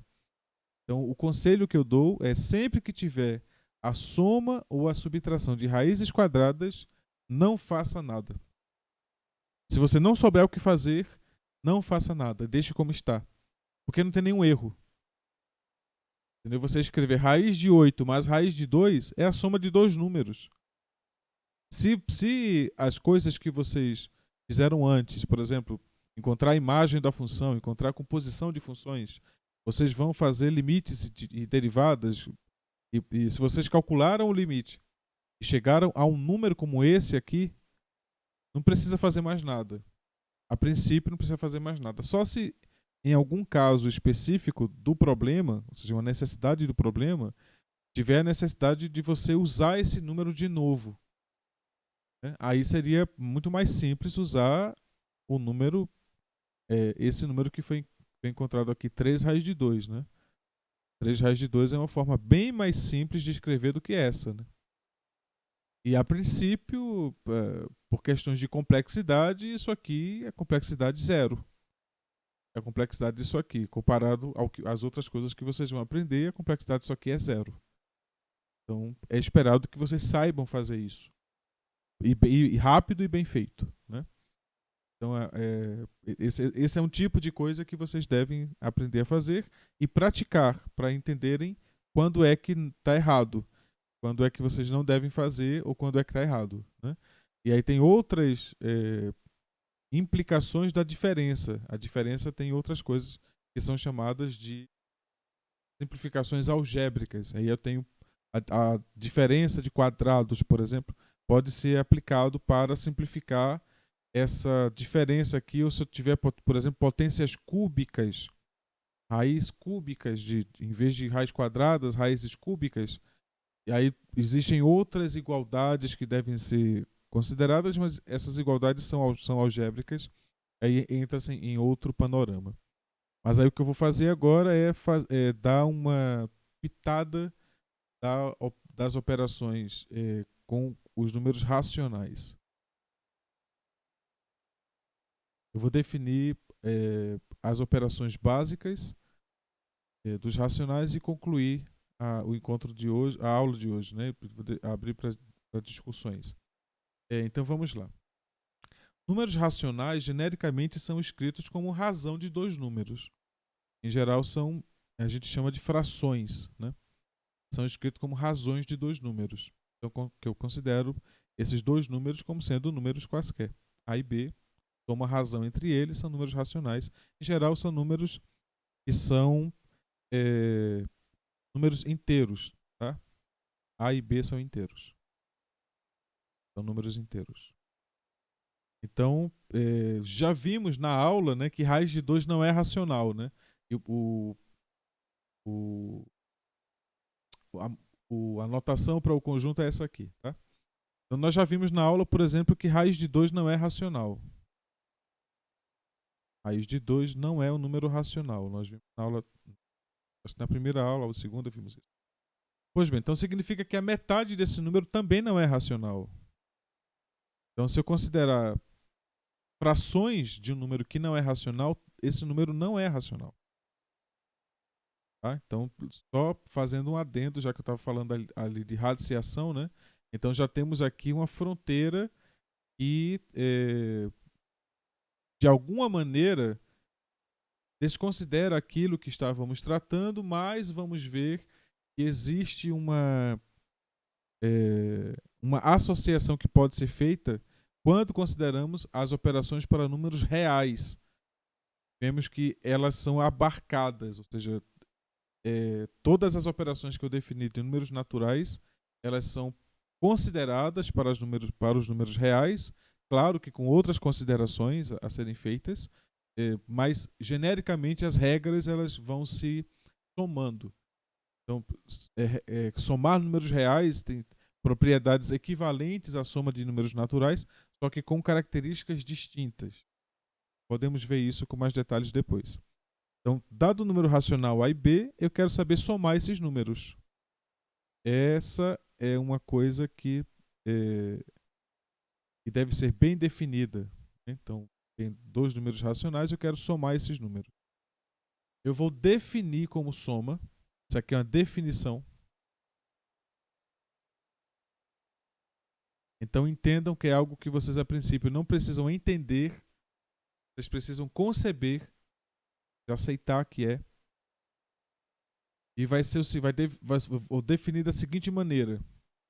A soma de duas frações, ela é a fração cujo denominador é o produto dos denominadores. E aí tem as nomenclaturas, né? Isso aqui é numerador.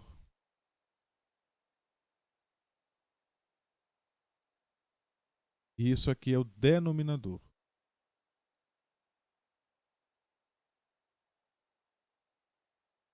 O que vale para a primeira fração, vale para a segunda. Então, por definição, a soma de duas frações, ou a diferença, eu vou definir a soma e a diferença já. Então, a soma ou a diferença de duas frações vai ser a fração em que o denominador é o produto dos denominadores e que o numerador vai ser, especificamente, o produto do primeiro numerador. Na verdade, usa-se meios e extremos. Meios e extremos. Então, ou seja, a regra de proporções. Então, você vai ter A vezes B, A vezes D, desculpa, A vezes, vou usar o X, A vezes D. E aqui tem mais ou menos, então aqui repete-se o mais ou menos. Mais ou menos.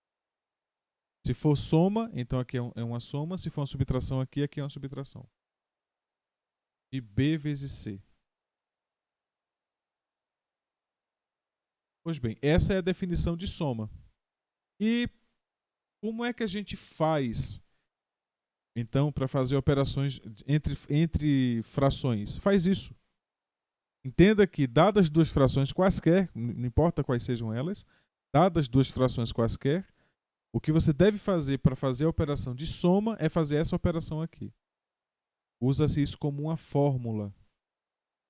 Então você não tem que construir a soma todas as vezes que for fazer uma soma.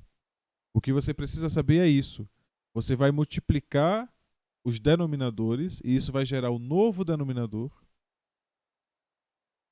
Vai multiplicar o primeiro numerador pelo segundo denominador, isso vai gerar o primeiro termo do numerador. O numerador vai ser uma soma ou uma diferença. E vai multiplicar o primeiro denominador pelo segundo numerador, isso vai gerar o segundo termo do numerador. E então essa expressão aqui é que vai ser definido como a soma de duas frações. A soma ou a diferença. E aqui está definido já a soma ou a diferença. O produto de duas frações, como é que eu defino?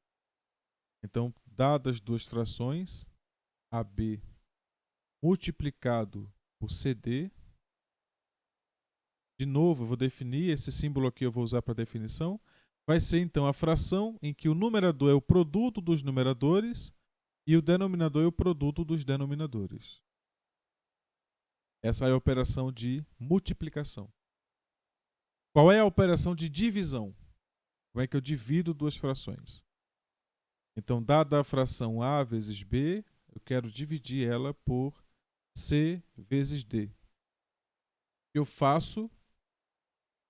Vou definir. Definição. O que eu faço é gerar dessa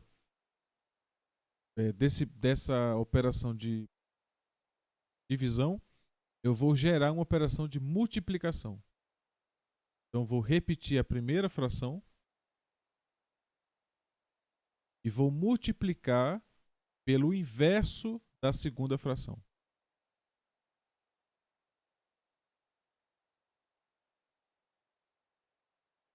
Isso, de novo, é uma definição. Tá? Então, como eu defini aqui a multiplicação, então eu sei agora que isso vai ser igual a A vezes D dividido por B vezes C. Então, ou seja, essa é a ordem com que devemos considerar as operações. Primeiro, como é que eu somo ou subtraio frações? Está aqui a forma de fazer isso. Como é que eu multiplico frações? Está aqui a forma de fazer isso. De novo, é uma definição. E agora pode surgir a pergunta, né? Mas como é que se define isso? Como é que se chega à conclusão de que é isso? Existem várias formas de chegar à conclusão de que é isso, e a forma mais óbvia de chegar à conclusão de que é isso é de que existem propriedades que as operações de soma, de multiplicação e de divisão devem satisfazer, são propriedades, e essas propriedades são satisfeitas por essas definições. Quando a gente define uma operação de soma, existem propriedades que elas devem ser satisfeitas. E essas propriedades são satisfeitas por essa operação de soma da forma que aqui está. A mesma forma, multiplicação, a mesma forma, a divisão. Então, ou seja, da forma que essas definições foram feitas, elas servem como operações legítimas de soma, multiplicação, subtração e divisão para o conjunto dos racionais. É isso que vocês devem considerar. Tá? Então, considerado isto, agora aprendam como calcular essas somas, essas diferenças, essas multiplicações e esses quocientes na prática. Usem frações e comecem a praticar, considerando que essas são, então, as operações que definem o conjunto dos racionais como conjunto operacional, que você vai poder fazer operações com o conjunto dos números racionais. Eu poderia estender para a discussão por mais umas 2 ou 3 horas e ainda não teríamos esgotado a questão teórica sobre as operações algébricas. Mas o que eu posso dizer é o seguinte, para fechar o diálogo, né? As operações algébricas são aquelas em que nós tratamos de soma. Então, as operações algébricas são a soma a subtração,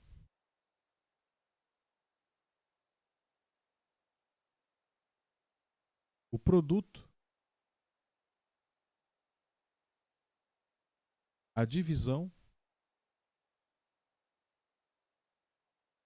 a potenciação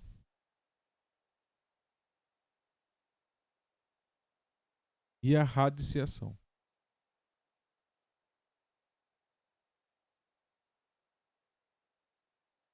Essas são as operações algébricas. Dados números naturais, inteiros, racionais, reais, quando você calcula alguma dessas operações, você está calculando operações algébricas. E quando você considera expressões para definir funções, por exemplo, se as funções elas são provindas desse tipo de operação, elas são chamadas de funções algébricas. E as funções que não são calculadas através desses tipos de operações não são chamadas de funções algébricas. Então, por exemplo, o logaritmo não é uma função algébrica, e as funções trigonométricas não é uma função algébrica, a função exponencial não é uma função algébrica.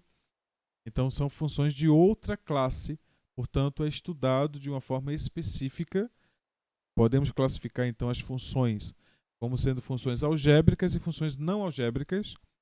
E temos, portanto, então, duas classes. As funções que são algébricas, que são aquelas que vêm dessas operações aqui, e as funções que não são algébricas, que são aquelas as mais naturais, que são usadas, que são os logaritmos, exponenciais e as trigonométricas.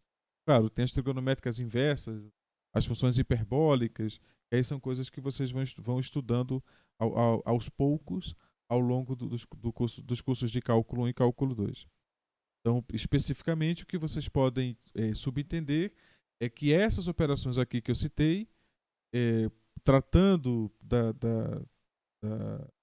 natureza das operações e da objetividade dessas operações para os respectivos conjuntos numéricos, e claro que aqui eu sequer dei exemplos, né, de operações com números racionais, mas essa é uma coisa que nós não vamos perder nada. No futuro isso vai estar dentro da nossa rotina. Então, o que por enquanto eu acho mais importante vocês entenderem as definições das operações, como é que elas são feitas, e então uma vez feito isso, vocês têm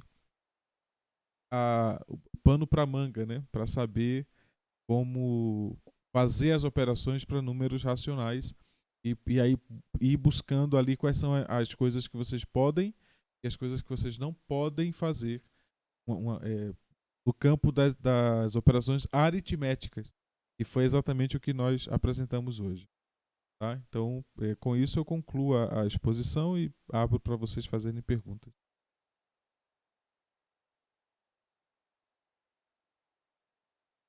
A aula vai até agora, às 5 horas.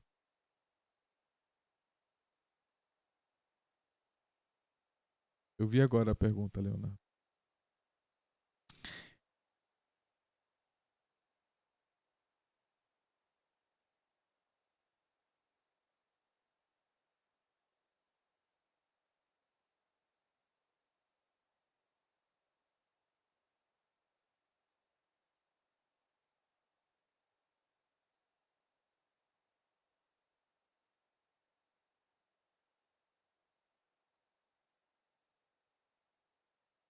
Ok.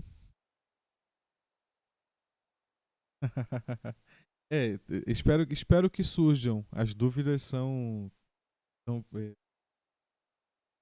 uma reação da experiência de estudar. Né? Quando você está estudando, você acaba tendo dúvidas.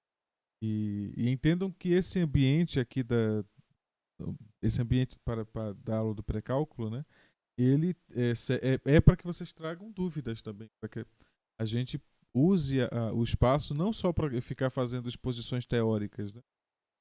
Mas é porque hoje eu tinha uma coisa mais ampla para falar, né? Mas nas aulas seguintes nós vamos fazer aplicações, por exemplo, resolver problemas do livro texto de cálculo. Então, abrir a aula para fazer aplicações, por exemplo, quando vocês estiverem estudando com dificuldade de fazer problemas, podem trazer os problemas para aqui, para a gente tá estudando. A ideia é que, é, em paralelo, vamos estar estudando os fundamentos que vocês precisam para estudar cálculo, mas vamos também devemos estudar em paralelo as coisas que vocês estão estudando em cálculo. Então, é um ambiente para discussão da teoria de cálculo também. A ideia de que, claro, vamos considerar aquela teoria e tentar entender como é que você resolveria aquele problema, não só especificamente aquele problema, mas qualquer problema daquele tipo. Essa que é a ideia. E tentar fazer esse link, né, entre o que vocês precisam saber antes de cálculo e o que vocês precisam saber enquanto estão estudando cálculo, né? Era para a gente já ter tido essa primeira aula na semana passada, mas eu acabei esquecendo de marcar o horário, né? Mas aí ainda dá tempo de fazer essa corrida em paralelo, né? Tá estudando as duas coisas. Então, o que eu peço é que vocês comecem a estudar cálculo quanto antes, para que a gente tenha pano para as mangas, né?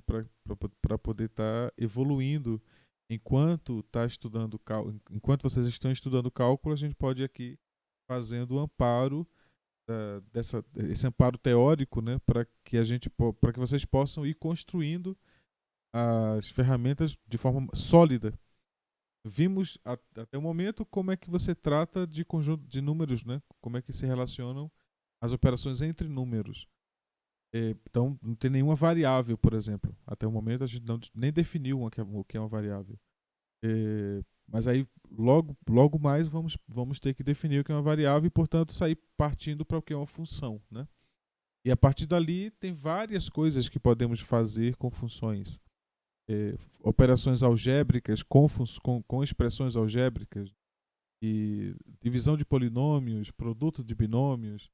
Todas essas manipulações algébricas têm que estar dentro do escopo do que vamos estudar, porque vocês vão precisar de tudo isso para estudar funções de forma técnica, né? Ou seja, faz parte da técnica que vocês precisam, mas para estudar limites também. Vocês vão precisar bastante fazer simplificações. Então é necessário vocês terem manejo das simplificações algébricas. Então, isso tem que fazer parte desse curso. E aí, claro, no decorrer do curso, nós vamos avançando para o estudo das outras funções, de outras manipulações algébricas.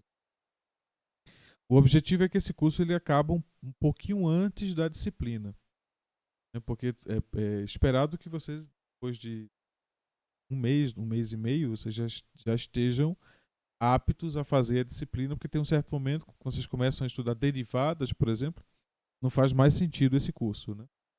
Porque as coisas que precisamos estudar passa a ser cálculo bruto, né? E o cálculo vocês já estão fazendo o curso, né? A ideia é que esse curso ele tem uma data de validade que é exatamente a ideia de que ele precisa ir até onde vocês teriam dificuldade técnica para aprender a teoria de cálculo. Mas tem um certo momento que chega na própria disciplina de cálculo que aí fica inviável continuar esse curso. Porque ele deixa de ter a objetividade que tem, que é de dar a vocês o amparo técnico que vocês a princípio não teriam, né? Vamos considerar isso. Ou a princípio teriam, mas existem dúvidas, ou talvez a linguagem, né, seja a mais adequada. Então, a ideia é corrigir arestas teóricas e práticas. E eu espero que esteja funcionando. Pois bem, eu gravei a aula, eu vou parar agora a gravação e vou